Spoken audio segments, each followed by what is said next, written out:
opinion and expression is an inherent right of free people. Australia is committed to the Universal Declaration of Human Rights. Article 19 of the Declaration provides that everyone has the right to freedom of opinion and expression. This right includes freedom to hold opinions without interference and to seek, receive, and impart information and ideas through any media, regardless of frontiers. However, as a journalist, there are many limitations about the freedom of expression that may impact our normal work. There is no clear bound range about the freedom of expression and opinion for us. So, I have a few questions. Freedom is a fragile thing in Australia. We have no constitutional protection for freedom of speech. We're not the United States, where the freedom of expression is protected by the First Amendment of the US Constitution, or Europe, where it's protected by Article 10 of the European Convention of Human Rights. So, how can we deal with the report? Do we need a specific plan about what we can report and what we cannot report? Okay, great question. Freedom of opinion is your right to hold opinion, however different from mainstream opinion it may be, without interference. There are no expectations or restrictions to this right.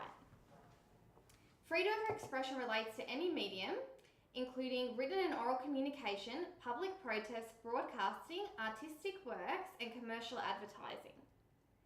This right is not absolute, as it may be restricted in areas such as posting on the internet, the urging of violence or classification of artistic material, and in relation to publishing offensive information about someone.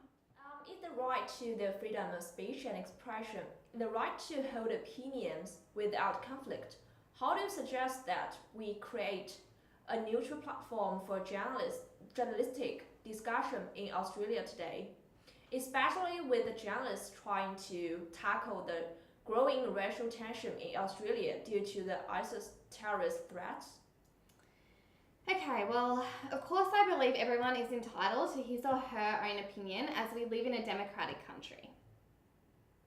The way in which I suggest we keep neutral platform is to encourage those with opinions to express them in positive ways, such as peaceful protests, and to engage in discussions that are educated and avoid racial slander, swearing, or any form of discrimination. To engage in these kinds of conversations in any way is to indirectly encourage hate speech. Journalists should be wary of this in relation to the ISIS issue and to always conduct articles and reports with the utmost professionalism, using only facts and information that will assist Australia's nation and individual citizens. Okay. How are you guys regulating your content? Do you think that journalists are limited in what they are allowed to tell the general public?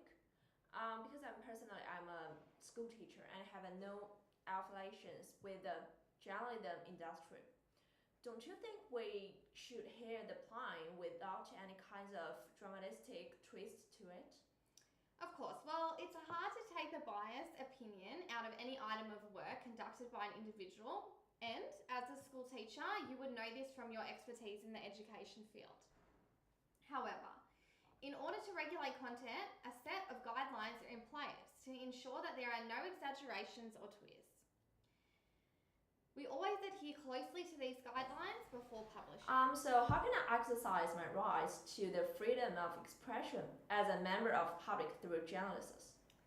You can write into the author or publisher of a particular item you wish to comment on. You can also participate in the Journalism, Education and Research Association of Australia by attending conferences and workshops. You can also lodge complaints or commentary to the owners of the media companies that these particular journalists work for.